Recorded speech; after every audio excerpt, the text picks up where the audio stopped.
You're watching User Update, and this is the review of the 2017 Nokia 6 in 2023.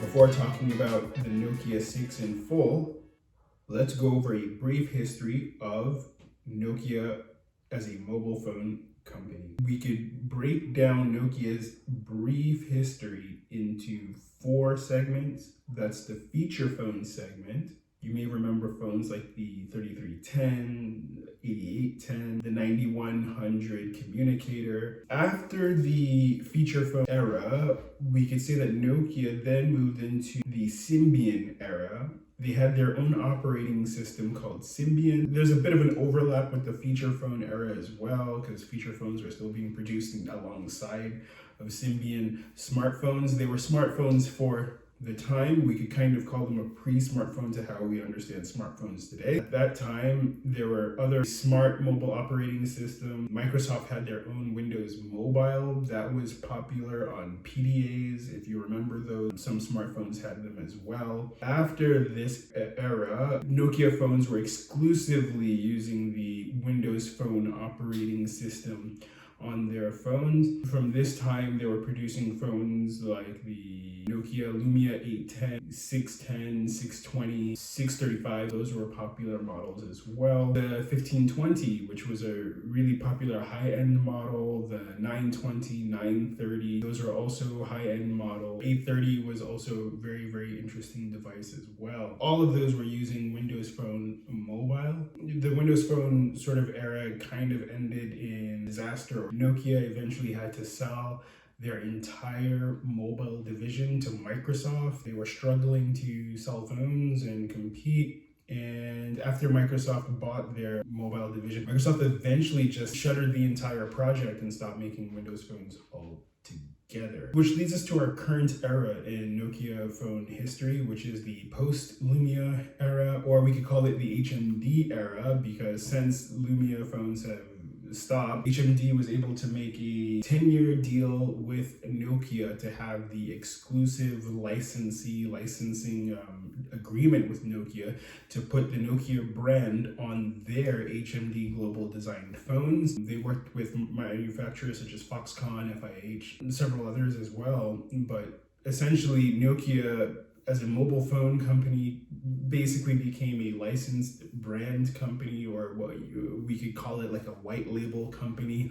Essentially, manufacturers are able to make their own products and then come to an agreement or a deal with Nokia to say, can we put your brand on our products so that we can sell them? That's the value add that Nokia is able to provide, is that you could have a recognizable brand on your product. In several markets, like you will see Nokia even on TVs. There's TV manufacturers licensing the Nokia brand. There are PC and laptop manufacturers also licensing the Nokia brand. So we're seeing the Nokia brand in interesting places now, including HMD smartphones primarily. Now, this Nokia 6 is one of the HMD Global Nokias. It's one of the first phones that HMD Global was able to put out as soon as they were able to go into an agreement with Nokia. So post the collapse of Lumia smartphones, this is one of the first, let's say, contemporary Android Nokia phones. This would be in line with a successor of other 6 series phones which came before it, which would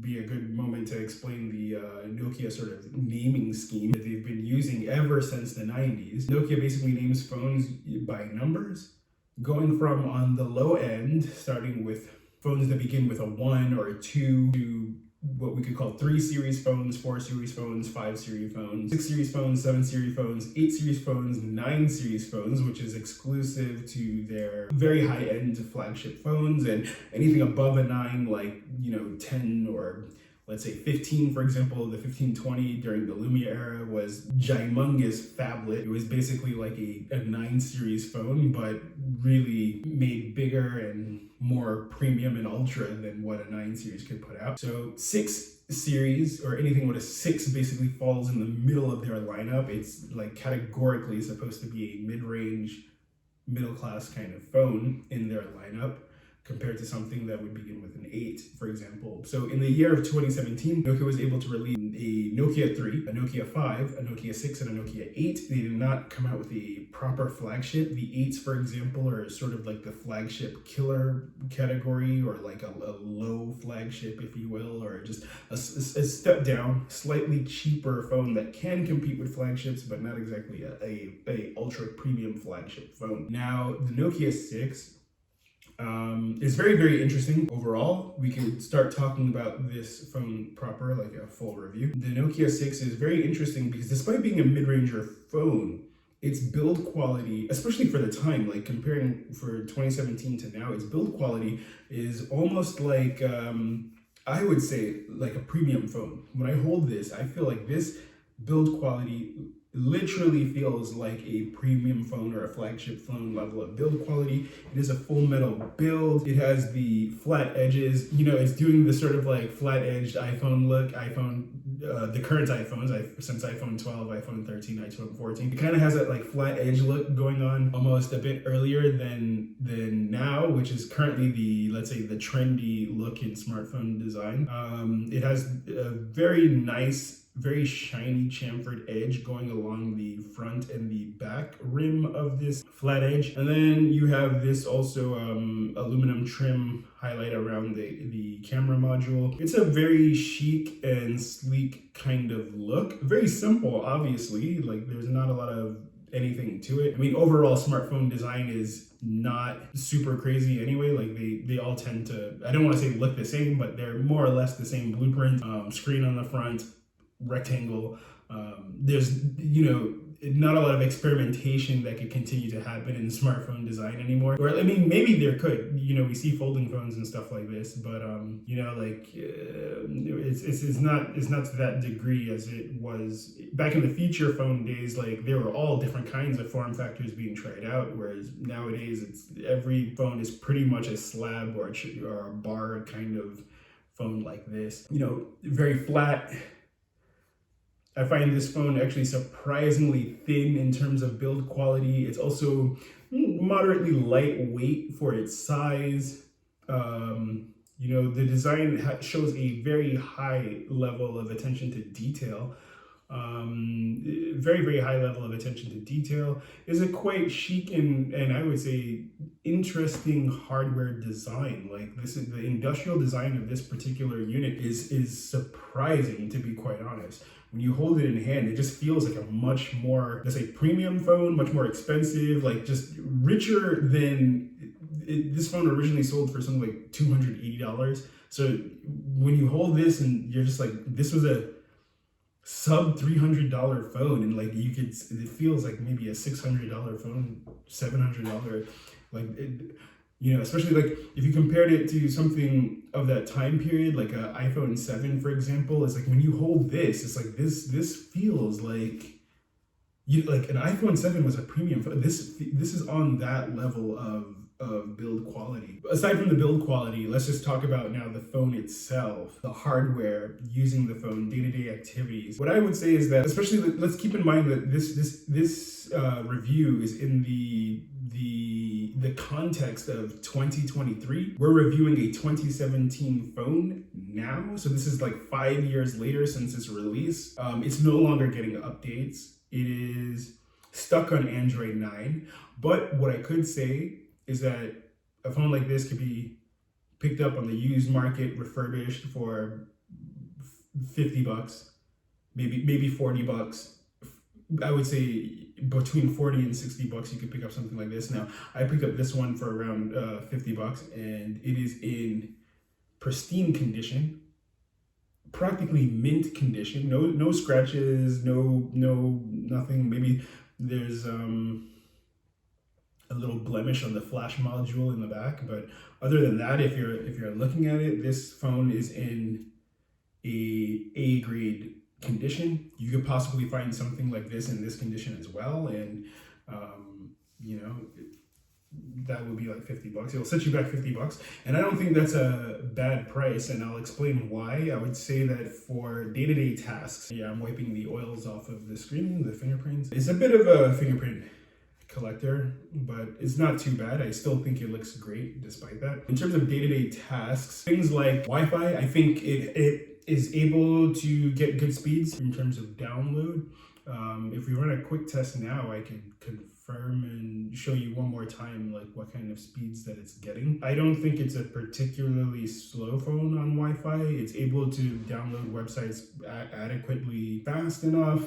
There's no, at least for me, I don't think there's any issues there. But yeah, it does seem that if you're connected to a 5 gigahertz network, it's getting something between 70 and 100 megabits per second. I have my own other devices connected to the same network, so that's like an iPhone 11 Pro Max and an iPhone 12, and you know, all of the devices in my house, like my partner's device, and I have a bunch of other a collection of old smartphones as well. And you know, they're for the iPhones, they're able to get in the multiples of hundreds. So like we're talking about like download speeds like 300, 400, 500 megabits per second. The iPad is the same, is able to get like 300 megabits per second. Now for this Nokia 6, I just did a test, and yeah, it's yet to receive anything more than 100 megabits per second. It kind of reaches that point and then kind of bottoms out somewhere around, you know, between 70 and 100. It's not the fastest, but it's not necessarily slow either. It's perfectly fine for what it is. Browsing the web is totally fine. Like if we open up Edge browser, it's you know, it's gonna load up websites, not at a terrible speed at all. And yeah, from there, it's like it browses smoothly. It loads up websites fairly well. Like I am actually shocked by the usability of this phone, even 5 years later, that, you know, like I could browse websites with a level of normalcy. Like it's not entirely frustrating to do that. It's actually quite normal. Like it just loads up website. I could browse the internet. I could ask Google questions and that'll be able to do that just fine. You know, like if I go to the next page here, we could now see the loading speed, and yeah, see, loads up pretty quickly, just like any other normal phone. So like it's not a terrible experience at all. I would say this phone is great in terms of the screen quality. We have a 1080p screen, 400 plus PPI in terms of like resolution. I think the exact number is 403, but yeah, in terms of watching videos, like it's a great screen for watching videos. The screen quality is like surprisingly sharp and crisp. I like the way that the colors look. It's probably not a color accurate screen. I don't know. I don't have a colorimeter. I can't speak for that exactly, but I do like the presentation of the colors. I think it has great colors. In fact, I just like the presentation of the screen quality. Like images are sharp. The colors are contrasty and punchy. Like it's not a terrible screen at all. I use it primarily for watching videos. Like I could watch YouTube, I could watch Netflix, and you know, like I have a great experience with those. What I can say is that in terms of audio, the audio is good, but I wouldn't say complaints necessarily, but what I can say is that it's a bit weird. There's a Dolby sound sort of profile on the phone, and I'll show it to you now since the Dolby thing is on already, and I have it set into theater mode. What I could say is that this Dolby audio, I wouldn't call it a gimmick necessarily, but for the most part, it just boosts the volume, or that's the only thing that I've noticed. If I turn it on and off, it essentially just boosts the volume. I can't say that anything sounds necessarily better, but things certainly sound louder. So even if I put it on a single level of volume, the sound can be quite loud for what it is. Here, let's take a look. I'll actually show you what it's like turning it on and off. Now here's this Dolby surround sound, and again, this does have stereo speakers. It has sound coming out through the bottom and sound also coming out through the earpiece. But if I turn this, and yeah, for the Dolby sound, there's not a lot of settings here either. It just has on and off. You can put it in a music mode and a theater mode. Currently it's in theater mode because I'm watching movies and YouTube and stuff like that. But essentially, if you turn it off, if now it's in the off position, if you turn it off, essentially everything just becomes like really quiet. So notice that I didn't change the volume level, but now it's like I have to go to the max volume to really get like any kind of sound at all. So it's like it's much quieter if you turn it off. Now I'm gonna turn it back on.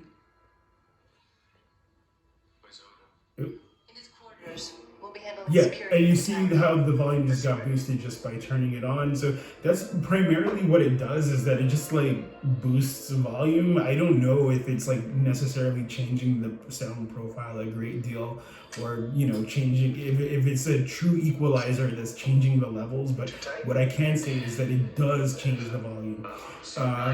That's the same behavior if you're playing through speakers or using headphones or using a Bluetooth headset.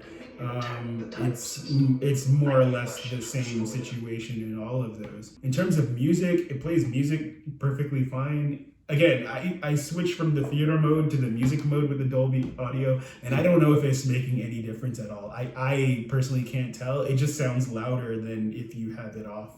I remember when I first was using the phone, I didn't exactly like the Dolby thing. I just thought it sounded really weird, or just it had like a weird quality to it. But after some time you get used to it, and actually I kind of like it. I do like what they did with the sound. In terms of music, yeah, this thing works as like a great sort of MP3 player if you want to use it for that. As you can see, it has a headphone jack, so if you're into wired audio, 3.5 millimeter you sort of headphone audio, you could do that as well.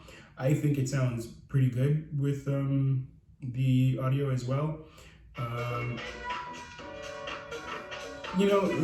As a music player, it works just fine, I would say. Like I like it for, so if you want to use like MP3s, that's also perfect. Here I have several MP3s still, so if you want to use like an MP3 player, it'll do that job perfectly fine. Background play is perfectly fine. It's not gonna like slow down the phone because you're playing in the background. If you're streaming music, it also does that perfectly fine. So yeah, in terms of like browsing the web, connecting to Wi-Fi. Also, like if you want to do just typical telephony, like telegram stuff, sending SMSs, phone calls, it does all of that perfectly well. Good reception, good audio quality. Like if you are just using the microphones, they sound good as well. It's hard to find anything wrong with this phone, to be quite honest. And it's very surprising, because this is a phone that's like 5 years old. It's using a Snapdragon 430 as the system on chip. A Snapdragon 430 is a very low-end chip, like in terms of like actual performance and like what you're able to do with that. Like, I mean, I could explain this by sharing benchmark scores, and then you could compare this to other benchmarks. Like it's getting something like 80 something thousand in Antutu, which is very low. And then it's getting, in terms of single core, like 125 single core performance in Geekbench 5.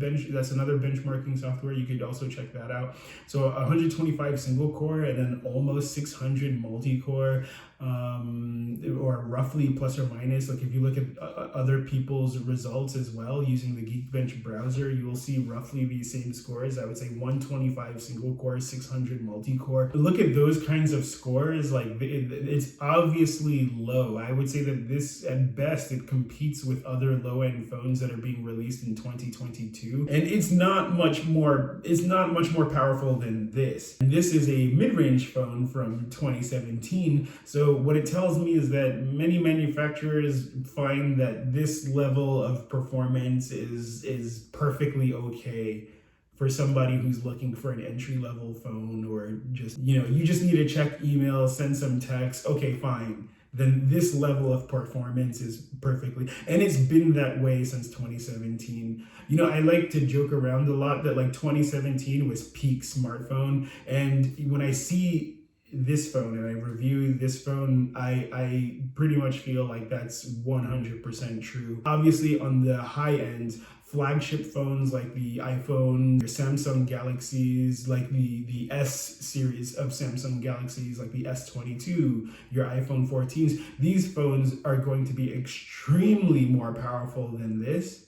However, any mid-range phone from 2017 is probably going to perform just fine in 2022. Just judging off of how this performs, this is just fine. Obviously, this is not a high-end experience. It's not a premium experience, but this is comparable to the same exact experience that you would get out of a budget phone that's being released in 2022. So what it tells me is that just general public, consumers, manufacturers, there's a subtle agreement that this level of performance is just fine for accomplishing the basic needs of a smartphone. Like, yeah, I could answer emails, I can make phone calls, I could watch YouTube all day, I could watch Netflix all day. Maybe I could play a few arcade games or something like this. Like, you're not going to be playing any kind of high-end or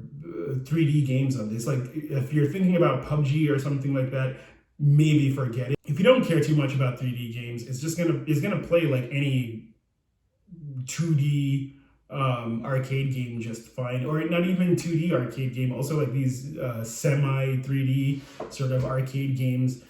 Something like Traffic Racer will play just fine. Your Candy Crushes, any kind of, these like sort of like Space Jet kind of games, like Galaga type games, those are gonna play just fine. It's not a bad phone, and I'm just genuinely surprised by like how much you could get out of a really old mid-range phone in 2023. Like, this seems genuinely surprising, but here we are. Like, this is exactly possible to just have an enjoyable experience out of something like this. $50, I think that something like this is like not necessarily a bad deal. I think that it's okay compared to like, how much does a Galaxy A13 cost? Like, if you look at the scores for something like a Galaxy A13 and then you realize like, the performance is pretty similar, you could save yourself $150. Like, instead of getting the A13 for $200, just pick up something like this for $50 and you could be on your way. You have a very, very excellent build quality, very strong, excellent build quality, decent performance, and it's capable of doing all of the tasks that you need it to do. Now,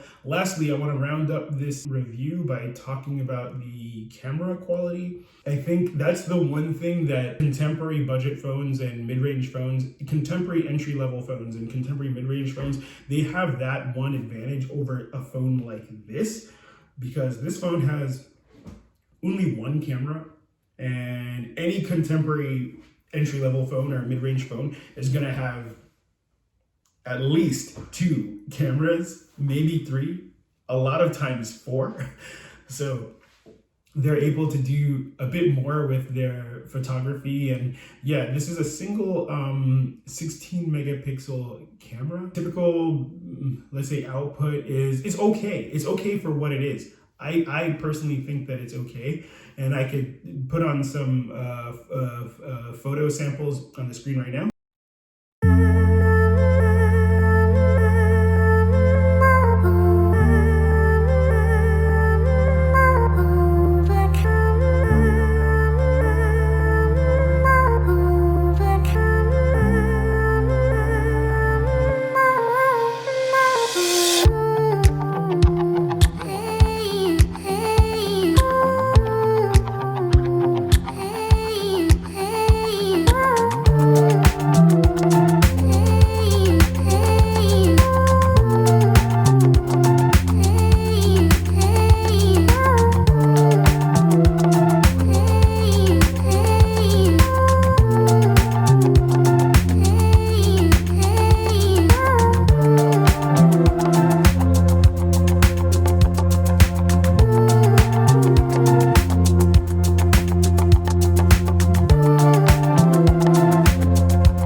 most part is typically okay. And I'll open up the camera just to show you that, taking any photo is pretty much fine for the most part. This is the stock camera application for the phone. I would say that if you want to get the best out of this camera, definitely install some additional photo taking apps, some additional camera apps, because that'll definitely help your experience if you grab a few more of those. What I was able to do was to install Camera FV5. This is a decent camera app as well. Hujicam, if you want to make like the sort of like vintage filter kind of photos. Office Lens is also great because it has a document scanner mode, and it also allows you to take photos as well. You can decide where to save them, which is a feature that I like. Open Camera, which is a good camera software if you just want to have that open source kind of experience as well in your phone. The stock camera is here, as well as Gcam. There's a Gcam port that it was shared online as well. And I think that it does a decent job of taking good photos as well. Any one of these cameras will be good. Now let's take a photo of Gcam and then I could show it to you. But yeah, like photo quality is surprisingly good for something that's from a 2017 mid-range phone. I'm struggling to find something that I would say is exactly terrible about this phone, because for the most part, this phone is like pretty good. I would say the only downside is maybe the processor is a bit weak with the Snapdragon 430. That's like obviously low, but Nokia is still releasing phones in their C series, and the C series is the entry level series that's comparable to any 1 series phone or 2 series phone from earlier years. And they're still releasing phones in the C series that are even weaker than this. So again, that just shows that like companies, manufacturers, they think that like this level of performance is fine. If they're able to release phones in 2022, 2021 with even weaker processors than what this has, that says something. It says that this is overall not terrible. Again, if you want to do the basic things like just watching videos, browsing the web, this does all of those things perfectly fine. For $50, I would say that like you want to get something like this used, go for it. This is almost better or as good as any budget $100, $200 entry-level phone that you could buy in 2023. So I'm shocked by I'm just shocked by what this actually offers in 2022. Like, I cannot believe I don't want to say how good it is, because it's obviously not the greatest phone ever. It's not a flagship. It's not some high performance phone, but I'm shocked by how not bad, how very mid-range this phone is. Like it's like a perfectly fine mid-range phone, even 5 years after the fact. The battery life is totally fine, and this is lasting me all day. 5 hours of screen on time, or 5 hours 20 minutes of screen on time. This also charges like 50% in 1 hour, so it's obviously not fast charging, but it's not terrible either. Battery life is okay, charging is okay. For $50, this is not a bad buy. This is a very middle of the road mid-range phone that is, obviously it's stuck on Android 9, but it's not a terrible buy in 2023. I would say you could easily buy something like this instead of your typical $100, $200 entry-level phone in 2023, and it would be a perfectly fine experience, except you're gonna be on an old version of Android. You're not gonna be on Android 13 or Android 12. But it's a perfectly decent phone. And if you notice that my phone has a weird look to it, or that it looks like Windows Phone, I've actually installed Launcher 10. It's a great launcher application that you can find in the Play Store. It applies a Windows 10 like Windows Phone 10 like sort of aesthetic to your, or skin if you will, to your home screen.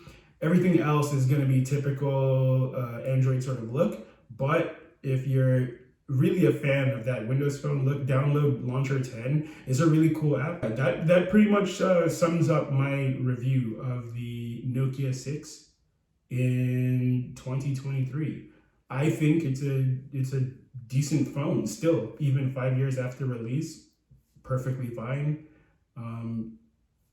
Great build quality, takes decent photos, It runs all basic day-to-day tasks perfectly well.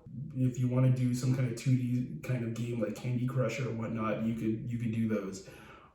It's a perfectly fine middle of the road mid-range phone in 2023. Just keep in mind you'll be stuck on an old version of Android, but if you could live with that, you could spend $50 or less and you'll have a perfectly usable phone that is comparable to any entry-level budget phone that you could buy in 2022. That sums up my review of the Nokia 6 in 2023. Do make sure to check out User Update. We have a Wix site that we have written reviews on there, so make sure to check out our written reviews. We're reviewing laptops, smartphones, other gadgets, and we have some opinion articles as well. So check out the written stuff on the User Update Wix site. I'll leave a link in the description. And thanks for watching this review of the Nokia 6 in 2023.